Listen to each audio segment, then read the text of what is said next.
يا أهلا وسهلا.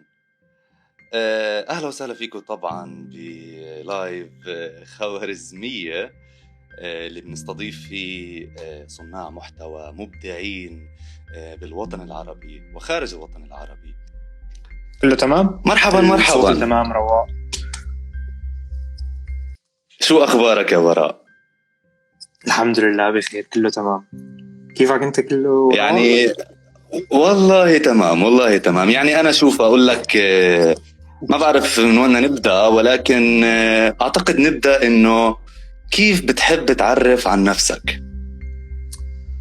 أوكي، كيف بحب أعرف عن نفسي؟ بحب أعرف عن نفسي غالبا مو يوتيوبر. يعني هو إذا حدا قال لي يوتيوبر عادي، بالنهاية أنا بشتغل فيديوهات بنحطه على اليوتيوب، فأنا يوتيوبر أيا يكن يعني.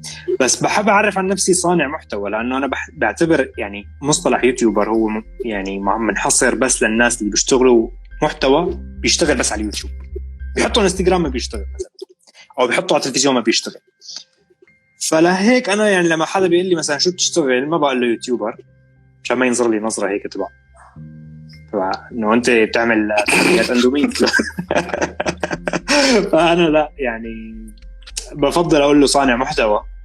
فبحب أعرف عن نفسي بشكل عام إنه أنا براء صانع محتوى. يعني ممكن اليوم أنا عم بشتغل على اليوتيوب، جوز بعد سنتين أكون على التلفزيون، أي زمان قرض التلفزيون يعني هون لسنتين. طب لا، لو بدنا نعرف عنك، عن خلفيتك، من وين أنت، وين كنت، وين صرت، هاي الأمور كلياتها. أوكي، أنا اسمي براء. حلو، براء نزار. أنا عمري هلأ 27 سنة. كنت أدرس جيولوجيا. أول شيء خلينا نرجع بالقصة الأول. أنا لما كنت عم بدرس بكالوريا اللي هي ثالث ثانوي، عشان الناس اللي مو سوريين يعني، آخر مرحلة بالنهائية، الشهادة الثانوية، كان بدي أدرس إعلام، كان بدي أدخل إعلام. لكن مثل كتير مناطق بسوريا ما بتدرس مثل ما أنت بدك، يعني مثل ما علاماتك بدك تدرس. فأنا علاماتي ما كانت سيئة، لكن أنت بالإمارات هلا ما؟ أنا يعني بالإمارات، نعم بدبي. تمام، أنا بكالوريتي كانت بالإمارات. أنا جبت 84%، نوعا ما مقبولة يعني. إيه، وما طلع لي إعلام بسوريا. كان يعني بكل حال أساسا يعني كلية الإعلام بسوريا شغلة كتير كبيرة تعتبر. أساسا ما في إلا كلية واحدة كل سوريا، كل المحافظات في كلية واحدة.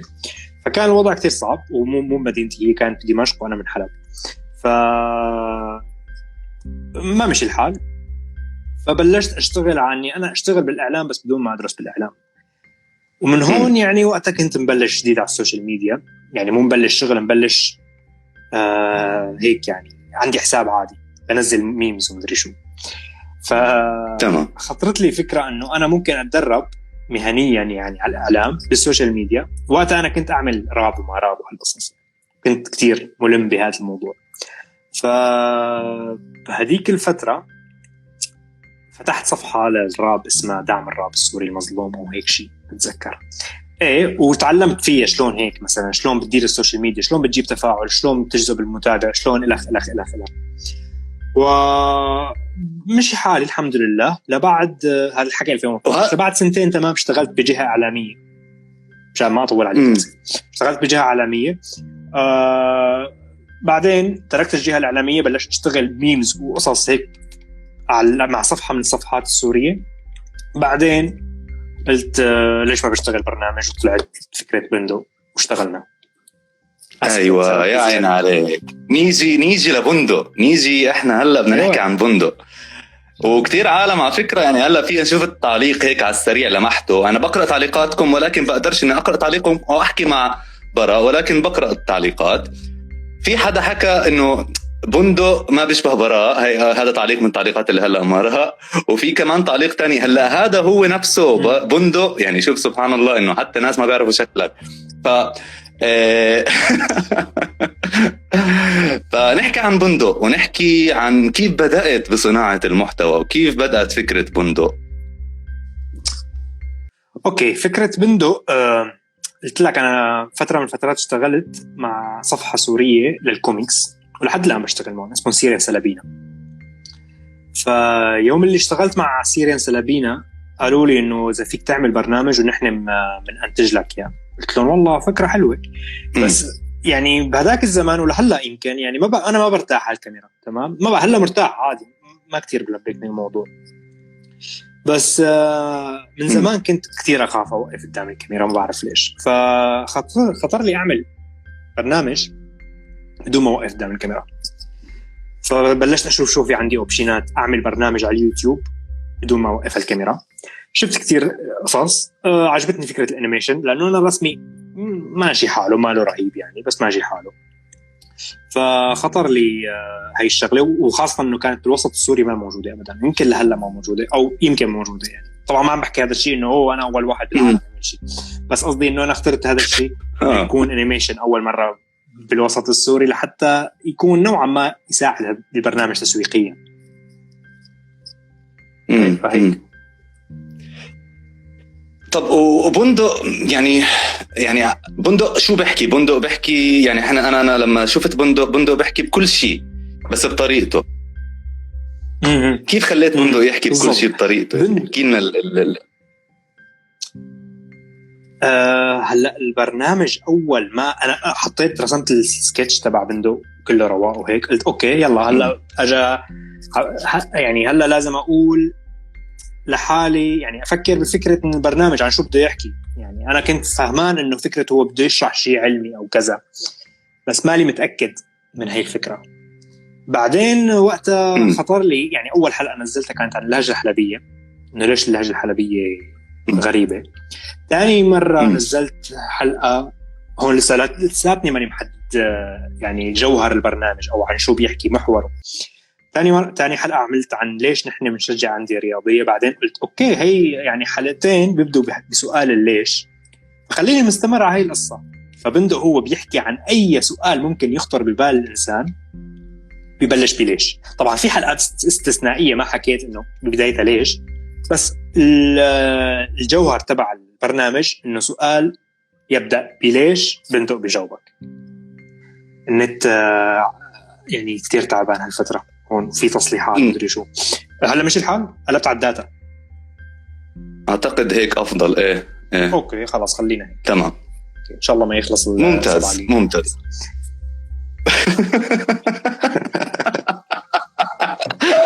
طيب انت على اكثر منصة موجود عليها او بتركز عليها شو هي؟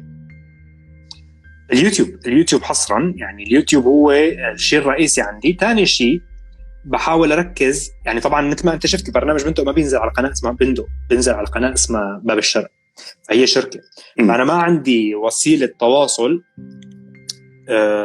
من بندق ذات نفسه مع الجمهور بندق بشكل مباشر. فلهيك انا عم بحاول دائما اسوق للانستغرام تبعي لحتى يكون في تاتش بيني وبين المتابعين.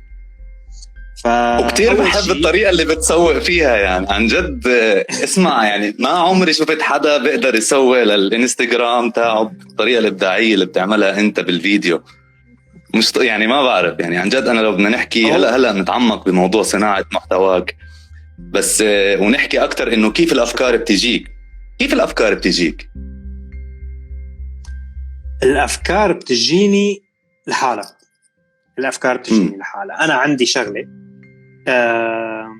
انه بكون قاعد عادي او عم بشتغل، عم بشرب مي، عم بلعب فيفا، عم بعمل اي شيء، يعني بختار لي سؤال عادي مثل ما كل الناس تختار له.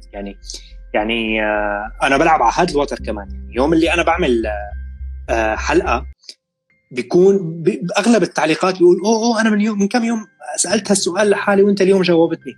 فانا بلعب على هاد الوتر انه هذا السؤال ممكن كلياتنا بيوم من الايام طرحناه على حالنا. مثلا ما خاطر بالشيء ببالي مثلا خليني اشوف شي حلقة اوكي لماذا نشتم مثلا، ليش بنسب، شو هذا الفعل الشتيم. فيوم اللي عملت هي الحلقة مثلا اشوف تعليقات كثير تقول انه هو عن جد انا هذا السؤال سأله لحالي. وانا بالذات هيك بالضبط هيك، انا سؤال بسأله لحالي مثل اي حدا، يعني اي حدا ما بيعمل يوتيوب. بس لكن انا بدبق الفكرة اكثر. اول شيء بسجل عندي بنزله بنزله منشور على الفيسبوك بس خاص، يعني بس انا فقط only me. ايه هلا بالفيسبوك تبعي منشور هيك مليون فكرة. يعني طبعا 1% اللي بعملهم، لانه باليوم يمكن بسجل لي 2-3. تمام. هلا بما انه جينا على موضوع التسجيل، نحكي على انه كيف يتم صناعة محتواك. هلا انا اللي بعرفه انه انت اللي بترسم وبتكتب، ويعني انت اللي بتعمل كل شيء على الاغلب، صح؟ ما بعرف اذا انا غلطان. بعمل 90%. خليني اقول 75%. اوكي. فاعطيني المراحل الفكرة، بعدين الخطوات. ايه المراحل؟ بفتح الدفتر تبعي بعد ما اكون سجلت فيه الافكار 1 2 3 4، بنقي منه الحلقة، ببحث عنها بحث هيك يعني، بس بجوجلها بس شغلة 3 دقائق مو أكتر، بشوف هل هو الموضوع فيه أجوبة مثيرة للاهتمام ولا أشخطه. فلما بيكون مثير للاهتمام ببعته لعند صبية بتشتغل معي اسمها زار، تبحث بالموضوع وأنا نبحث اثنيناتنا يعني. هي بتبحث، بتقدم لي تقرير البحث كامل، وأنا كمان بنفس الوقت ببحث، لأنه أنا كمان عندي إمكانية إنه أبحث باللغة الألمانية، فنحن بنبحث بالإنجليزي وبالألماني وبالعربي.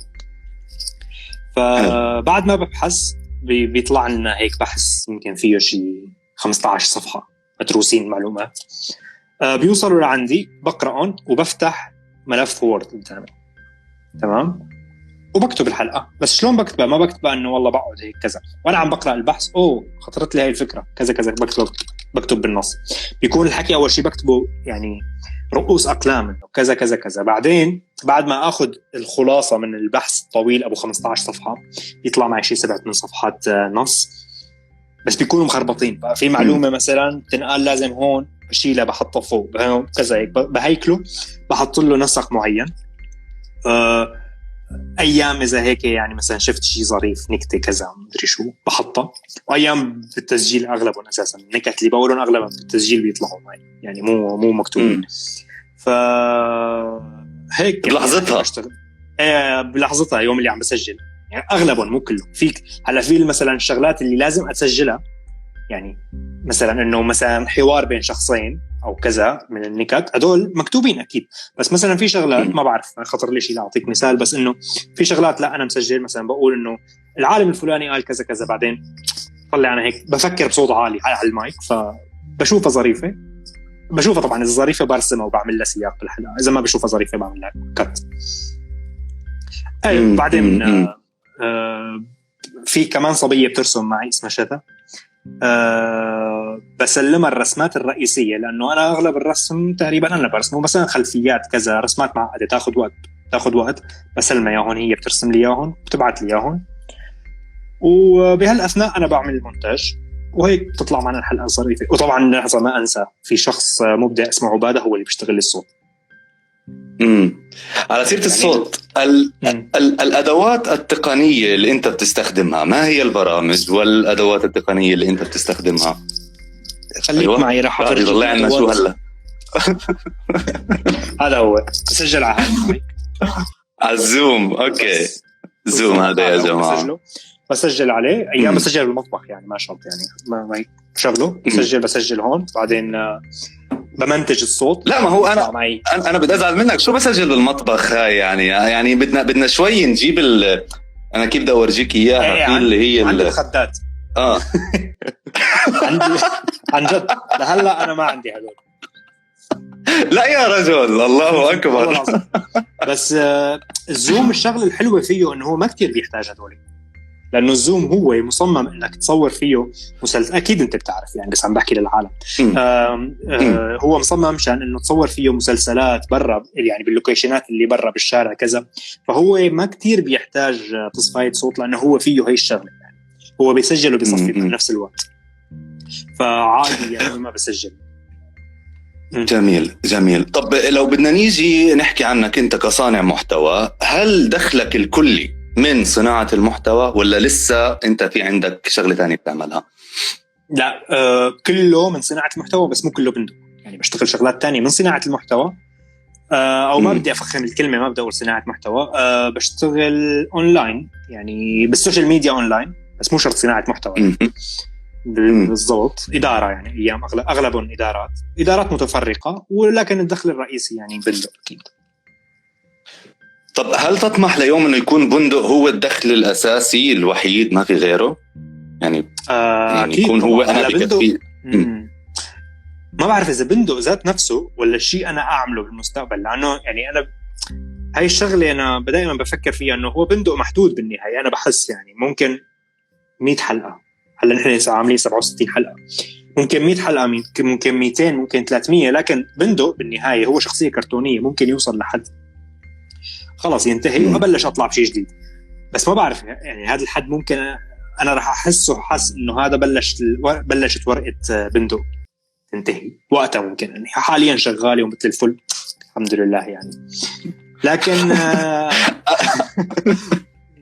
انا والله ما انا اعتقد لك بندق لا يموت، يعني شخصيه بندق بالطريقه اللي هو فيها، لانه برضو ما في عنا هيك بالوطن العربي غير يمكن بنعدوا على الاصابع ومن اكثر من يعني في مصر والسعوديه وانت هدول اللي شفتهم انا، يعني ما شفت اكثر من هيك يعني مش كتار. ايه اكيد المشهورين كتير انا ما بعتبر حالي منهم، في شيء 4-5 مشهورين كتير. طحالب، هلا طحالب يمكن مو مثلي لانه مو شخصيه، لا والله شخصيه في المايك هذا اللي بيحكي. ايه صح طحالب. حسين عبد الله. ريم انيميشن محتواها مو علمي لكن انيميشن يعني. ومين في كمان في حدا كتير مهم، ابو الرود كمان ارقامه عاليه جدا وهو بيشتغل انيميشن مو علمي، بس يعني انا عم بقارن دائما بالانيميشن لانه جمهورنا مشترك دائما نحن يعني. لكن من سنتين لهلا طالعين تقريبا قنوات كثير وعدت 1,000,000 تقريبا يعني، فهذا المجال ازدهر حاليا. انا الى الان انا عم بضحك على الطالب. انت بندق في ناس عم بضحك. شوف انا في ناس عم نعرف انا هذا التعليق بشوفه تبع انه شكلك ما بيشبه صوتك، خلص نشتغل على الموضوع تكرم عينك.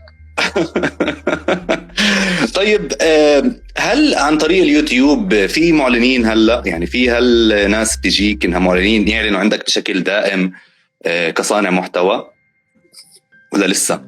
لا لانه القناه ما بعرف اذا لسه ولا لا، لانه هذا الموضوع بايد الشركه مو بايدي يعني. باب الشرق هن بياخذوا معلنين او ما بياخذوا، ما عندي اي فكره. وحتى اذا بده يصير اعلان ما راح يصير اعلان عن بندق بل عن باب الشرق عن طريق بندق يعني. لكن على الانستغرام اتوقع انا جاني اعلانين مره وشيء يعني، وبتذكر ما اخذت منه المصاري بس اخذت المنتجات اللي بعثوا لي اياها مشان افتح باب الاعلانات، بس ما زبطت معي يعني لانه عندي 50,000 رقم كتير قليل، اقل من 50,000 حتى 50,000 الا 1,500.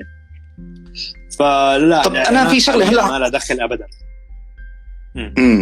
انا بدي يعني احاول استوعب معك. انا برضو نفس الشيء عم بواجه. انت مثلا عم بتحاول تجيب من اليوتيوب عندك على الانستغرام، انا عم بحاول اخذ من الانستغرام عندي على اليوتيوب، ما بيجوا. شو برايك السبب؟ هلا شوف انا بتعرف شلون يعني انا خاصه تسويقي للانستغرام اغلب الوقت بحاول العب على فضولهم.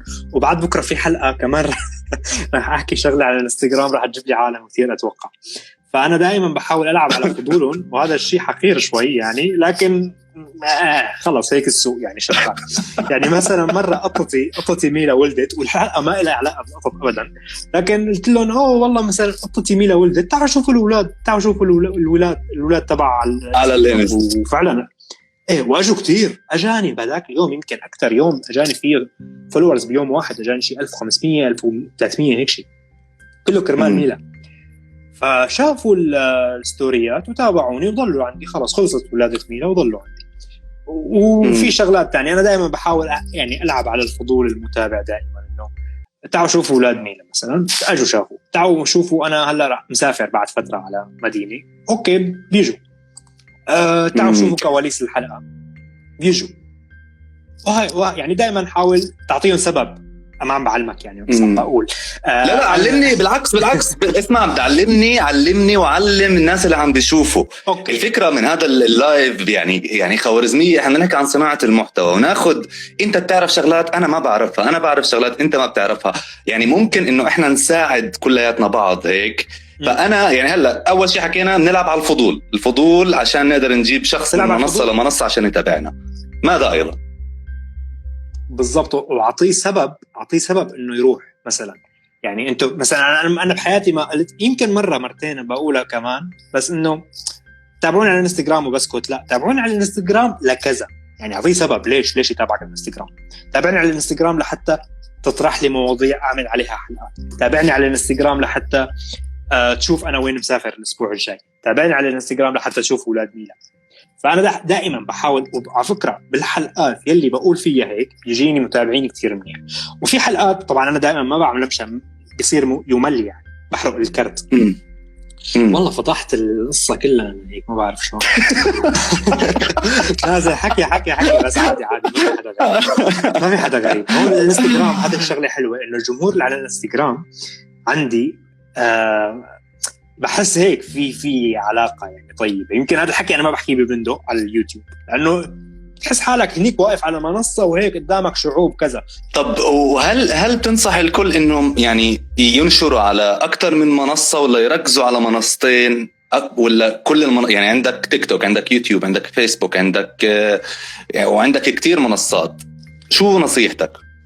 إذا أنت إنسان مبلش جديد وبدك تنشر برنامج جديد، انشر على الكل. لأنه يعني شو يعني أساساً إنك أنت تركز على منصة، ما هي كبسة زرار بالنهاية. يعني أنت قاعد ما راح تعيد نفس المحتوى، خلاص هي كبسة زر ترجع ترفعه. ومثل ما قلت من شوي كل واحد له مرحلة. يعني الفيسبوك هو للبدايات رهيب لأنه فيه ثقافة الشير. يعني ثقافة الشير باليوتيوب ما موجودة، كتير قليلة، لكن ثقافة الشير موجودة بالفيسبوك. هذا الشيء بيخلي البرنامج قاعدة جمهورية. بعدين أنت هدول الجمهور اللي جمعتهم على الفيس فيك تروح وتأسس فيهم، لأنه مثلا الكل بيعرف يمكن أول 1000 مشترك على اليوتيوب أو أول 1000 كتير صعبين، أو أول 10,000 كتير صعبين. بعد 10,000 الأمور تصير سهلة. يعني ممكن تضل بأول 10,000 سنة، وتاني 10,000 تجيك 3 أيام اللي بعدها. واو. اي فالفيسبوك مثلا بس نشر، يعني إذا حدا بده ينشر على كل مكان. طبعا التيك توك شيء ظريف كمان. يعني التيك توك وحده بوحده للتسويق، لانه ما بيتطلب انه يكون عندك متابعين بجوز انت عندك 3 متابعين ويجي يطلع الفيديو تبعك اكسبلور ويطق المليونين مشاهده. اي حلو. انا بدون ما اتعب ابدا على التيك توك هلا عندي 60,000 متابع. ما شاء الله ما شاء الله. طب نرجع برضه للسؤال اللي سألنا باللايف القديم، بس هلا نرجع نسأله انه كيف يتم صناعة محتواك، الخطوات. اوكي، محتوى يتم صناعته كالتالي. بحدد المواضيع. أنا دائما بختار لي أسئلة مثل ما قلنا من شوي، بختار لي أسئلة وأنا عم بتحمم وأنا عم باكل وأنا عم بشرب أنا بمشوار. هاي الأفكار فورا بروح على الفيسبوك وبكتبها ببوست only me، يعني بس بيطلع عندي، ما بيطلع عن حد ثاني. باخذ هاي الأفكار بيوم من الأيام وبفلترهم، بطالع هيك شو بعمل بحث كتير صغير عن جوجل، شغلة دقيقتين بس لأعرف إنه هل في جواب أساساً لهذا السؤال اللي عم بسأله ولا ما في جواب. إذا في جواب باخذ الحلقة وبروح بكتبها بليستة عندي على الدفتر، وهدول المواضيع بروح بسلمهم لصبية عنا بتشتغل بحث، تساعدني بالبحث، تبحث هي وأنا ببحث، وبالأخير بنحكي تليفون ونرتب الأفكار مع بعضنا وبكتب النص. هاي الطريقة نفسها تقريبا كمان قلت لك، بقرأ البحث وبكتب الأفكار. يعني الحلقة بتكون كثير بخربطة. بعدين بعد ما أخلص النص البحث بشيله، تقرير البحث بشيله بكبه، خلاص صار عندي الزبدة تبعيته بالنص. بشوف هاي الفكرة بايخة، هاي الفكرة ما بده مدري شو كذا هيك، وبسجل الصوت. وبعد تسجيل الصوت بتتم عملية الرسم. كمان في صبية بتساعدنا بالرسم اسمها شذا. وبعدين بنمنتج، ويا ويلي على المونتاج، ناخذ حبة ضغط بعدين بنروح من المنتج. هيك الصح. طب يعني نحكي عن هذا الموضوع، انه الناس بتشوف الحلقة بال5 دقائق خلينا نقول، وما بتعرف كمية التعب اللي كانت وراء انتاج هاي الحلقة. مزبوط. او البروسيس هاي اللي بتمر فيها عشان انت تقدم لهم شيء. هل بيوم من الايام انت عملت فيديو تعبت عليه كتير وبعدين ما لقيت عليها التفاعل وهيك احبطت وهيك نفسيتك تعبت وهيك، فاهم علي؟ هلا شوف، انا نوعا ما قنوع، وهي القناعه ما لك شيء كتير منيح على فكره بهذا المجال. انك تشتغل بمجال السوشيال ميديا ما لازم تكون كتير قنوع، لكن أنا ببعض الأيام قنوع. لكن يعني لأنه أنا إذا بيجيني 50,000 مشاهدة بقول 50,000 شخص هيك، 50,000 1 2 3 4 على 50,000 تابعوني كويس الحمد لله، الفيديو الجاي راح اشتغل اكثر. بس الفكره انه طبعا انا ايام بتضايق. ليش؟ ببعض الحلقات مثلا انا الارقام المالة منيحه عندي، مثلا بتكون الحلقه جايبه 170,000 باسبوع، او لا مو باسبوع، 150,000 باسبوع. هاي حلقه مالها جايبه منيح تعتبر. اوكي بس في مواضيع انا يعني اللي بكون باذل فيه جهد كتير هو البحث. بيكون البحث كتير صعب، كتير ممكن اضطر اقرا شو بسموه هذا، يعني بحث علمي كامل. يعني هو عباره عن 200 اللي هم اللي بيعملوهم هذول العلماء تبعات هيك. بطلع بقرا PDF هيك وقت ما عيوني تنعمى. بعدين بشوف الناس انه هذا هو الموضوع بايخ، ما اساس فضولي، وبيطلع موضوع كتير ايام تافه وما كتير محتاج بحث بس بثلاث ارباع ساعه بنهي البحث كله. بيحبون الناس كتير. فبحس هاي الشغله نسبيه، يعني انه بالنهايه يا بتزبط يا لا. بس الحمد لله يوم اللي ما بتزبط معي بيكون عندي 150,000 مشاهده. هاي أسوأ حلقه اجاني يمكن عليها باسبوع. فالحمد لله يعني. بس تكمله لسؤالك، انا بنزعج لما اكتب حلقه وبعدين اكتشف انه الموضوع محروق من شي يوتيوبر تاني، فبضطر اشيل النص واكبه بالزباله. يا الله، صارت معي مرتين. صارت معي مرتين. بعد ما كتبت النص والبحث وهيك بلاقي الدحيح بالضبط، يعني هو كان عامل حلقة عنه بالقناته القديمة من شيء 3-4 سنين. طب أنا بدي أسألك قولوا شو كان الموضوع؟ الموضوع كان فوائد التدخين. أنا حسيت إنه لا أكيد ما راح أشجع التدخين، بس هيك عنوان جاذب. أنا دائما بفكر بالعنوان يعني. طب هلا أنا بدي أسألك إنه طب أوكي الدحيح حكى عنه، ولكن الدحيح هو الدحيح، هو الغندور، ولكن أنت بندق، وكل شخص له أسلوبه، وكل شخص له طريقة طرحه. يعني مثلا أنا بدي أقول لك مثلا عني، أنا زلمة أحيانا بيجوني بيقولوا لي اقرأ هذا النص الشعري لهذا الشاعر، لأنهم بيحبوا يسمعوني وأنا بقرأ شعر، فبيقولوا لي أنت بتقرأه أحسن من الشاعر نفسه. فهي نسبة يعني ما إلها علاقة إنه حدا تاني عامل الموضوع، أنت إلك أسلوبك، ولا شو رأيك؟ بحييك على هذا السؤال لأنه له جواب رهيب، وله جواب كمان تسويقي وعلى اسم البرنامج خوارزمي. شوف أنا هذا الشيء من سنة هلأ بطلت أعمله. ليش؟ لأنه صارت شخصية بندق باليوتيوب قوية، صار له شخصية، صار له أسلوب، صار أنا مثلا بحب أتابع بندق كرمال بندق بغض النظر عن الموضوع. لكن هذا الشيء ببداياتي ما كان موجود. أنا كنت بلعب دائما على وتر إنه إنسان الشخصية مين بندق أساسا. نحن ما بنعرف بندق عنده أساسا 3000 سبسكرايبر.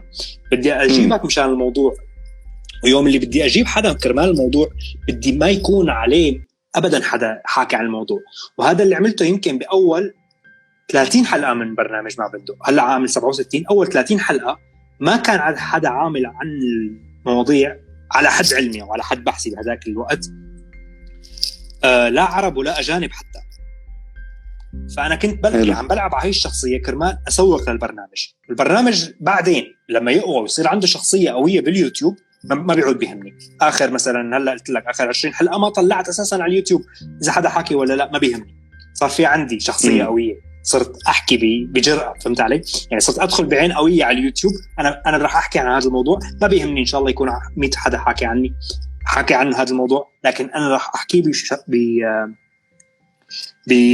بشخص بسموه طريقتي والستايل تبعي. وصار في إلي شخصية على اليوتيوب من زمان ما كان هذا الشيء. لكن بالبدايات صعب كتير كنت أعمل هذا الشيء، لأنه إذا أول شيء بعمله راح يتم تحطيمك. يعني لأنه أوكي برافو عليك أنت حرامي، أهلا وسهلا تشرفنا فيك باليوتيوب، سارق من الدحيح، تمام. وأنا أساساً وقديش كنت حذر، عم بقول لك قديش كنت حذر، رغم إنه أول فيديو إلي أجاني كمية اتهامات إني أنا حرامي، ما بعرف ليش، كميات رهيبة. لأنه أو بعرف ليش بصراحة، لأنه هذا الشيء ضريبة إنك تشتغل شيء جديد يعني. يعني وقتها كان كل اليوتيوب مقالب، فهل انا اذا رحت عملت مقالب رح تقول لي اوه انت عم تقلد جواني وبيسان او ايا يكن؟ يعني اكيد لا، لانه هذا الشيء متعارف عليه. لكن ما كان متعارف على انه شخصيه انيميشن تحكي. مفكرين انه هاي الشغله كانت كثير جديده. كان مشهور وقتها العالم العربي بس حسين عبد الله وبنت اسمها سرورز، كانوا مشهورين اثنين بس. حسين عبد الله كان بيحكي علمي، وسرورز كانت بتحكي عادي يعني حياتها اليوميه وهيك. فانا يوم اللي جيت عملت ما كان في حدا مشهور اوه حسين عبد الله، انت حسين عبد الله، ما في ابدا. انا اجاني اتهامات انه صار اسلوبه، حتى انه يا الله شو اسلوبه. لا انا بحكي انا يعني انت شايف هلا شلون عم بحكي انا، ترى عم يحكي بنفس اسلوب بندق. يعني يوم اللي انا بسجل الحكي بسجله بهالطريقه، ما بختلف. ما بختلف طريقتي بالحكي بالوقت العادي. وقتها حكيت مع يعني احباط رهيب يعني. وقتها رحت حكيت مع حسين عبد الله ذات نفسه، قلت له يا اخي كرمال الله هل عم تشوف انه انا عم بقلدك؟ انا مالي شايف، بس اذا عم يعني انا كنت بتابعه كثير وانا كثير بحبه لحسين عبد الله. قلت يمكن والله انا شكيت بحالي، قلت يمكن عم بقلده بس بدون ما احس، لاني كثير بحب برنامجه.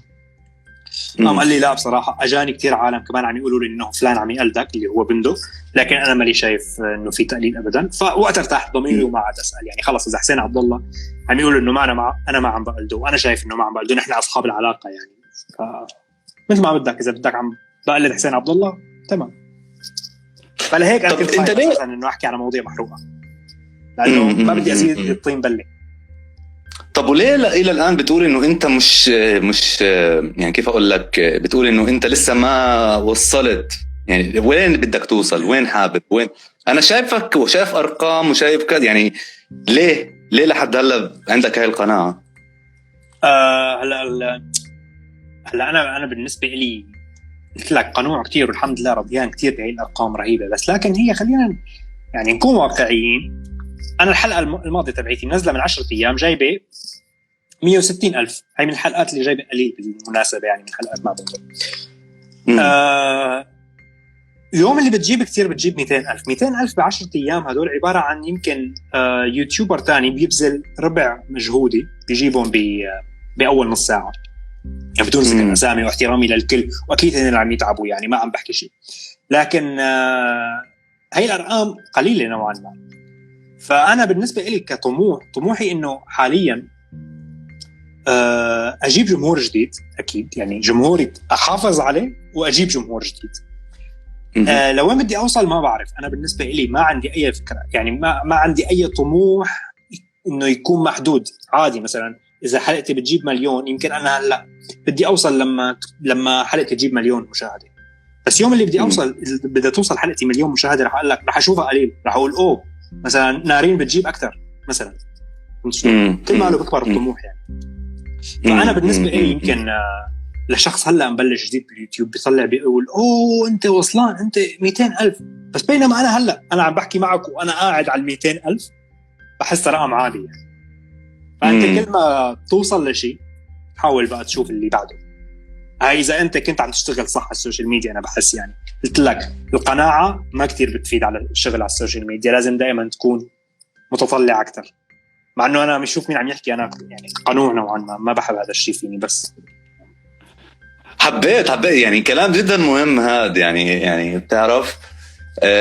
طب ونحكي شو رأيك نحكي عن موضوع الخوارزمية؟ يعني هل بتشوف انها كيف بتعامل محتوى بندق؟ هل بتعامل او كيف بتعامل المحتوى؟ هل بتشوف انه فير؟ هل هي عادلة ولا في يعني بتحس انه في محتوى تاني عم بندز اكتر من المحتوى تبعك؟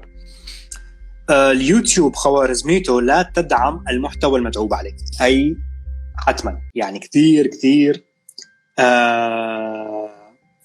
هذا الشيء مفروغ منه. لأنه ليش؟ اليوتيوب بده إياك تنزل فيديوهات طويلة وباستمرارية. تمام؟ ومين هذا الإنسان الرهيب السوبرمان اللي بده يكون غني لحتى ينتج باستمرارية وفيديوهات طويلة فوق 10 دقائق؟ وإذا كان هو غني أساساً ليش عم يعمل يوتيوب؟ يعني ما بيكون أو بجوز بيحب بس يعني. تاني شيء، مين بيقدر ينزل فيديوهات طويلة وبشكل يمكن شبه يومي؟ الا المحتوى السهل عمله. انا ما راح اقول تافه، ما بدي اتفه من حدا، كل الناس لهم متابعين وكل الناس لهم اذواق، وما بدنا نجي نقول اوه هذا محتوى تافه وكذا. فانا عم بحكي على هي الشغله، انه هو تدعم المحتوى اللي فيه استسهال. مثلا انا مثلا ممكن هلا شايف هي اللغوصه كلها اللي عم بقول لك البحث، وبروح بحكي مع هازار تعمل بحث، بعدين بروح بحكي مع شذا مشان ترسم، وبجي بسجل الصوت على الزوم ومدري شو وكذا وكذا. هذا الشيء ممكن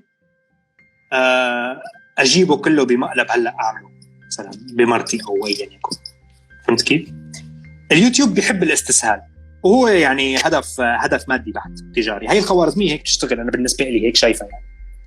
فلا تدعم، هي لا تدعم المحتوى الذي يتعب عليه. وهذا دليل يعني، لانه من زمان يوم اللي كنت اشتغل على قناه مع بندق، كانت القناه كل شهر فيديو، فكانت المشاهدات يعني هيك محوطه بالارض على الاخير ميته. حاليا لاني عم بشتغل مع باب الشرق، فباب الشرق يعني يوم اللي ما بينزل بندق بينزل شيء تاني.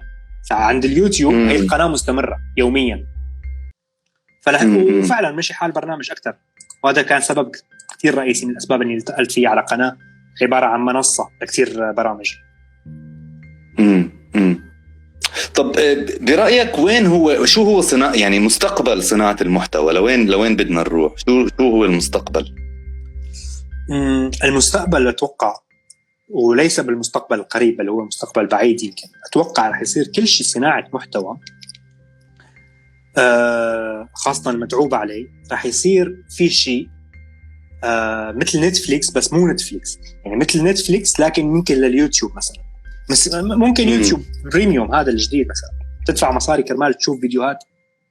هل إنسان مثلا تدفع مثلا $10 بالشهر كرمال تشوف فيديوهات الدحيح أو هيك شيء. أتوقع هذا الشيء بالمستقبل رح يصير، لأنه اليوتيوب وقتها يمكن يصير يفكر بطريقة مادية أكتر، ويقصي المعلن ويقول أنا خليني أخذ المصاري من المستهلك ذات نفسه.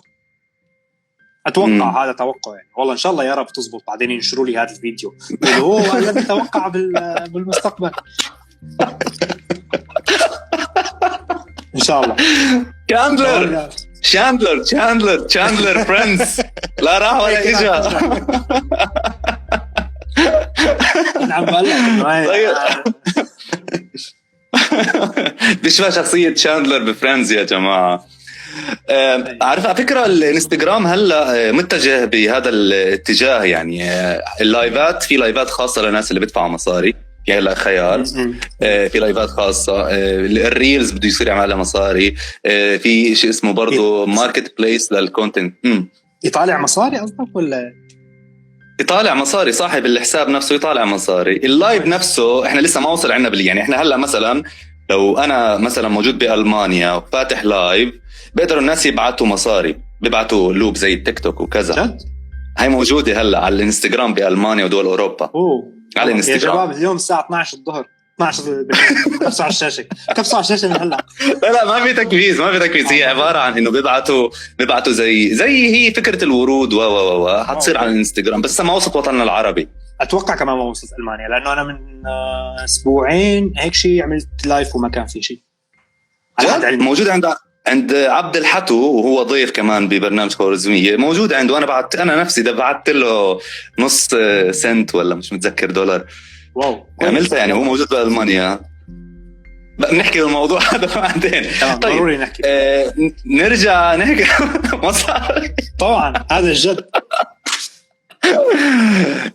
هلا اول شيء برضو انا شفت من التعليقات كان في ناس بيقول لك انك ما تقارن حالك بحدا بيقدم محتوى مش متعوب عليه، خلينا نقول.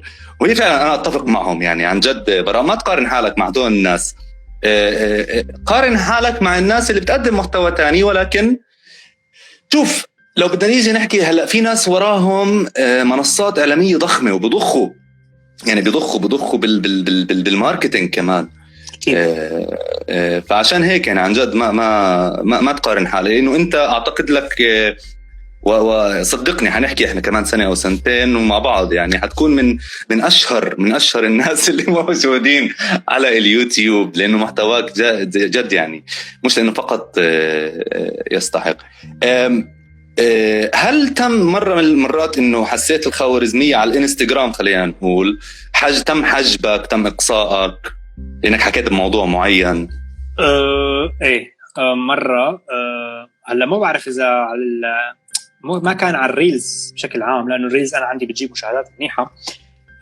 مرة على فلسطين بتذكر نشرت بوست ستوري، عفوا ستوري، وكان بتذكر المشاهدات تبعيته غريبة. أنا بحياتي ما شفت هيك مشاهدات، مع أنه كان عبارة ما فيه شيء إنه دم أو كذا، كان عبارة عن علم أتوقع، أو كان بالضبط كانت الصورة بوجبا لاعب مانشستر يونايتد رافع علم فلسطين وقت أحداث الشيخ جراح.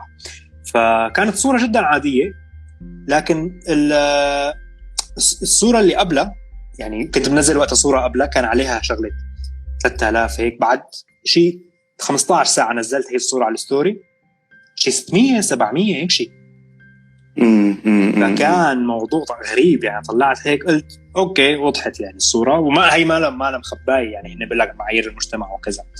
فوقتها ايه حسيت بالظلم وظلم الخوارزمية. لكن بشكل عام بالفيديوهات بندق على الانستغرام وعلى اليوتيوب لا، ما بحس كتير الخوارزمية تظلمني، لأنه أنا بحاول كتير يعني أدرسها دائما. أنا بحاول أشوف شو الجديد، شلون تهكر الخوارزمية بطريقة نظامية طبعا. وهذا اللي بيجيبني لسؤال اللي بعده، كيف نعامل الخوارزمية يا براء أو يا بندق؟ كيف نعاملها الخوارزمية؟ هلا خوارزمية كلمة كتير كبيرة، ما بعرف إنه مثلا خلينا نقول على اليوتيوب مثل ما قلت لك ممكن أنت يعني تصير تشتغل شغلات مثلا بجانب شغلك. الشورتس هي نوع الشورتس هلا هي نوع من تهكير الخوارزمية. مثلا الناس اللي بتعبوا كتير، مثل ما ريم انيميشن تشتغل، هي صبية أردنية بتشتغل انيميشن. طبعا شغل الانيميشن بده كتير وقت، فهي بتصير تنزل ريلز وبيجيبوا لها. هي مثلا طريقة من التعامل مع الخوارزمية. شغلة تانية مثلا مثل برنامج قلت لك كان حل انه انت الا منصة تنشر كتير برامج لحتى اليوتيوب يفكر انه هاي القناة بتنشر كل يوم، معناها هدول بيطلعوا لي مصاري، خليني ارفع فيديوهاتهم. وهذا الشيء اللي صار يعني مع بندق نجح اكثر لما راح مع باب الشرق لهذا السبب. وعلى الانستغرام طبعا اكيد انت لازم دائما. انا بالنسبه لي ما بعرف يعني، يمكن هذا الجواب بده يتكرر كثير، لكن هذا فعلا جوابي لكثير اسئله. انا بالنسبه لي لنمطي بجزء مع تانيين ما يشتغل، انه انا دائما بلعب على الفضول، دائما بلعب على فضول المتابع. كل يوم بعد يوم بتعلم شغله جديده يعني من ضيف جديد بستضيفه معاي عن جد. وهذا جميل، هذا جمال وراح احكي ان شاء الله هيك اجمع كل اللي استفدته واطلع فيهم ان شاء الله هيك فيديوهات معينه. بدنا ننتقل لهيك اسئله شويه شخصيه، ولكن هي هيك بتعرفنا اكثر عنك انت، وهي اجوبه بنعم او لا. طيب تمام، بس فيني ما اجاوب اذا كان كثير شخصيه. لا مش شخص كتير صدقني. أوكي. يعني هي أمور نفسية أكتر ما إنها شخصية يعني. تمام. هل تمتلك شخص بإمكانه أن يغير نفسيتك بكلمة حياتك؟ أكيد نعم، مرتي زوجتي. تمام، مش لازم على فكرة أنا حكيت نعم ولا بدك تزيد على الجواب زيد، ما عندي أي مشكلة. لا عادي بدك تزيد أنت تعطي شرح بالعكس أفضل. يعني تعرف إذا قلت نعم وما قلت مرتي شو بصير فيني؟ فخلاص نعم مرتي، هيك جواب. هل التقيت بشخص بيشبه شخصيتك؟ نعم. مين؟ أنا بدي هلأ بنصير ناخد إحنا رفقات يعني أغلب رفقاتي اللي حاليين. يعني أنا يوم اللي برافق حدا بيكون بيشبه شخصيتي، لحتى يوم اللي نكت نفس النكت نضحك يعني. مثلا ما بدي أرافق حدا أنكت له نكتة يقول لي شو قصدك، وأقعد أشرح له النكتة وكذا وتتعقد علاقتنا. فيعني أغلب رفقاتي بيشبهوا شخصيتي. تمام. هل تعتذر إذا حسيت إنه أنت غلطان؟ أي أكيد، أي نعم. لا عادي. طيب هل بتحب إنه ينصحك حدا؟ نعم. هل بتاخد النصيحة بأريحية ولا هيك بتحس إنه هذا شو عم بتفلسف علي؟ لا نعم. حسب الحدا. تمام. هل انت من الناس اللي بيسامح وبنسى؟ لا. اوكي، ندير بالنا. هل وديروا بالكم انتم متابعين وكمان لا. ديروا بالكم تزعلوه. خلاص تمام. مو ببساطة كتير يعني إذا كان كتير سيئة يعني مو إنه مثلا. أوكي، كلمة آسف بترضيك؟ لا كمان هي نفس جواب اللي قبله تقريبا. إنه إذا آسف وبنسى حسب الشيء كمان، حسب الشخص، حسب الآسف يعني ممكن تكون آسف بلا طعمة يعني. أوكي. هل أنت صريح ولا بتجامل؟ لا صريح، الدليل جوابين قبل هدول. تمام. هل بتعاتب شخص إذا تغير عليك؟ ايه إذا بحبه. أوكي طيب، وبدي أنهي هاي الفقرة بسؤال: هل مررت بشيء جميل اليوم؟ صار معك شيء هيك؟ الله يسعدك. كيف ذبحتني بالجواب. طيب خلينا ناخذ هيك أسئلة من المتابعين. شايف أنا بوصلني كم من سؤال بيسألوك: بتحب طبخة المحشي الكوسة ولا الباذنجان؟ والله الكوسة، إذا كتير جواب بدكم فهو الكوسة. متى الحلقة الجاي من بندق؟ بعد بكرة، تاني يوم العيد. تاني يوم طب تعال أحرق لك شغلة فيها، مو موضوع أكيد، بس بنهاية الحلقة بآخر دقيقة رح أقول لكم إنه برنامج بندق رح يوقف لشهر واحد، يعني مو لشهر واحد، شهر واحد فقط. رح يوقف بجولي ويرجع يبلش ب10 شهر 8 أغسطس. فلأنه عندي عطلة كثير مروق الحمد لله. أنا حاليا عندي عطلة، أتوقع يعني بعد هاي المقابلة رح تبلش عطلتي تمام، لأنه يوم العطلة أنا ما بحكي بالشغل أبدا، يعني أبدا. فهذا الشيء لا بالعكس سعيد إنه أكون معك هلا. بس يعني حتى الجروبات تبعت الشغل بعمل لها ميوت وكذا، فكثير مبسوط هلا أنا الحمد لله هي الفترة لأنه معطل، وكانت السنة كثير عصيبة. تعرف اللي بيشتغل بالسوشيال ميديا ما عنده ويكند حتى، يعني فهمت شلون؟ دائما ضغط حتى بالويكند تبعك لازم تشتغل. صار لي من سنة عم بشتغل شغل رهيب، مريت بظروف سيئة كثير هاي السنة الحمد لله، ظروف مالها كثير سيئة، يعني ظروف بيروقراطية، شغلات الورق وما ورق، بس الحمد لله أموري كلها لوز هلا وعطلت. فهذا الشيء اللي حابب أقول له يعني للناس، إنه هاي الحلقة راح تشوفوها بعد شهر راح أوقف. تمام. في كمان سؤال هذا جاوبناه باللايف الأول، ولكن هل شغلك الأساسي يوتيوب ولا عندك شغل تاني؟ شغلي الأساسي سوشيال ميديا مو يوتيوب. لكن بندق هو يعني خلينا نقول هو 80% وال20% هيك شغلات بالسوشيال ميديا متفرقة. لكن بندق بشكل أساسي إنه هو يعني إذا راحت الشغلات المتفرقة فيني أعيش بس ببندق. نصائح اللي بيعطيها لصناع المحتوى. النصائح إن اللي قلتهم تقريبا من شوي: اشتغل، استمر أول شيء أكيد. هي يعني من ما رحته هيقول لك استمر، وهي كلمة مو إنه تشجيعية إنه استمر كذا، لا استمر، لأنه اليوتيوب هو نتائجه تطلع بعد سنة يمكن إذا كان في نتائج. النصيحة الشغل اللي لازم أقولها للعالم يمكن هي إنه إذا أنت كنت بدك تبلش جديد بلش يوتيوب وفيسبوك. الفيسبوك بيجيك مشاهدات من ناس ما شرط تكون عاملت لك فولو، فهذا الشيء كتير مهم، لأنه شخص أنت ما عندك فولورز يجيك مشاهدات. حلو. طيب نختم بآخر سؤال. وين بقدونس والله مخبى بالأرشيف، لأنه بنحب نطالعه وقت يكون له دور بالنص. يعني في ناس دائما بتقول لي حط بقدونس كل حلقة، والله أنا أحب على قلبي، بس يعني أنا ما بدي أقحمه هيك غصب عنه. مين صوت بقدونس؟ أنا. أعطيني هيك صوت بقدونس. أنا ما بدي أطالع صوت بقدونس بالصوتي. بقول لك ليش بعدين رح تعرف إن شاء الله في السنة الجاية ليش. السنة الجاية في شيء تمام. براء، أنا عن جد سعيد والله، يعني كتير سعيد بهذا اللايف، كتير هيك خفيف لطيف، أخذنا منه معلومات كتير قيمة. وعن جد أنا هذا السبب اللي بلشت فيه هذا برنامج خوارزمية، عشان نحاول نفهم الخوارزمية، نحاول نعرف. أنا لسه ما تطرقت للحالة النفسية اللي بتمر فيها، لأنه هذا موضوع تاني آخر. إنه الصعوبات، صحيح الصعوبات، بس شو الصعوبات اللي بتواجهك؟ ما بدي أحكي عن الحالة النفسية اللي بتواجهك، الصعوبات اللي بتحس إنها بتواجهك. بتواجهني إلي ولا لصناع المحتوى ولا لبرا؟ بتواجهك إلك أنت كصانع محتوى. الصعوبات الرئيسية إني أنا هلا بشتغل بألمانيا، وألمانيا انك تشتغل في شيء على الاونلاين وبغير دولة الشركة وكذا، فامور بيروقراطية متعبة ومنهكة جدا جدا. انا لي 6 شهور عم بشتغل فيهم، لكن الحمد لله هلا بلشت اتحرحل. فهذا الشيء يمكن الناس تقول اوه هذا دلوع، يعني كثير متضايق من قصص الورق وكذا، لكن هو الموضوع جدا مرهق. 6 شهور من التوتر، 6 شهور بانه الامور ما تزبط، ايام ما تقدر تستلم راتبك لشهور طويلة. لكن انا بالنسبة لي هذا الشيء يعني ممكن الناس ما يعيشوا اذا كانوا عايشين بغير دولة.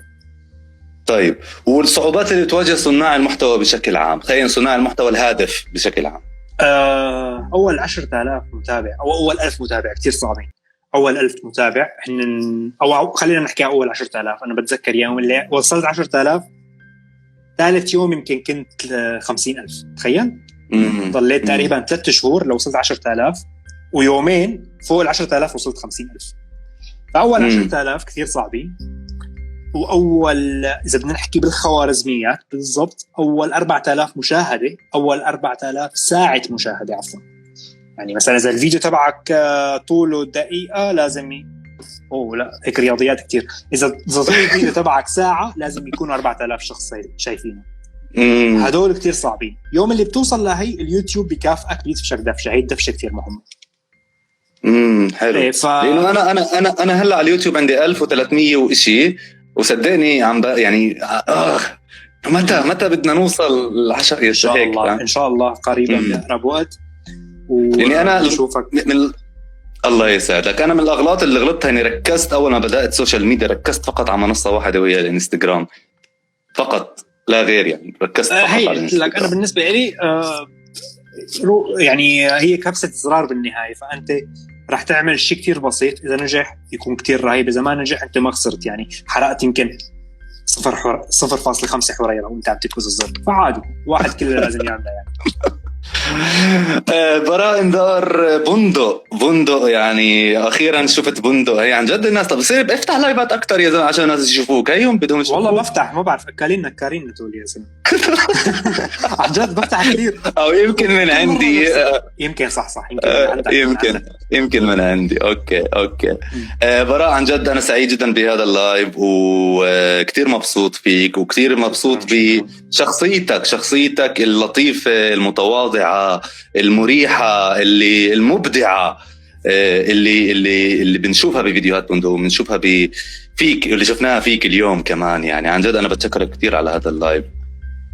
طبعا إذا كان في حدا يشكر فهو أنت أكيد، لأنه هي فرصة عن جد. ويعني هاي من أحلى اللايفات اللي عملتها بحياتي، وكان كثير شيء خفيف. يعني ما كنت متوقع إنه شيء هيك أكتر ستريس يعني، لكن هو طلع شيء ظريف كتير. عم بدردش مع صديق وعم بدردش مع أصدقاء. فإن شاء الله يعني بنعيدها بيوم بتكون فيه أنت يعني من أهم المقابلين من أهم المحاورين الهوستس خلينا نقول المحاورين، ومن أهم صناع المحتوى بالعالم العربي. شكرا كتير.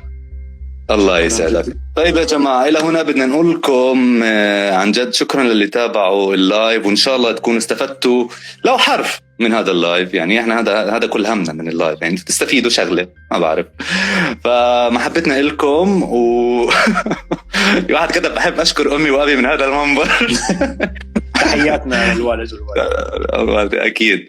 الله يسعدكم، وإلى هنا بدي أقول لكم سلام.